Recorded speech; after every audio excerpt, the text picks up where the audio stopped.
দেখুন, আরো একবার প্রমাণিত হলো যে তৃণমূল কংগ্রেস মানেই হচ্ছে এই ধরনের অসভ্যতা, তৃণমূল কংগ্রেস মানেই হচ্ছে এই ধরনের মৎসন্যায়। এবং সেটাই হচ্ছে যে আমরা দেখলাম যে মেসির মতো একজন আন্তর্জাতিক খ্যাতিসম্পন্ন একজন প্লেয়ার পশ্চিমবঙ্গে আসছেন। এটা তো পশ্চিমবঙ্গের জন্য অত্যন্ত গর্বের বিষয় ছিল, হওয়ার কথা ছিল।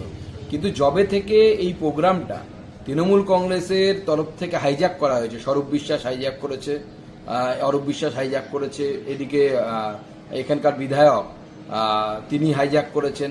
তো পুরো প্রোগ্রামটা, এবং যারা ঢিল ছুঁড়েছে তারাও, বোতল ছুঁড়েছে তারাও তৃণমূল, সব অরূপ বিশ্বাসের লোক, আমার কাছে যা খবর আছে।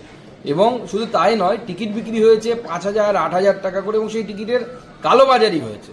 পুরোটাই একটা মেস, মানে মেসি অন মেস সেটাই হয়ে গেল। এবং সেটা করলেন হচ্ছে তৃণমূল কংগ্রেসের অসভ্য, অভদ্র, বর্বর যারা নেতানেত্রী এবং তার সাথে যারা আছে তারা।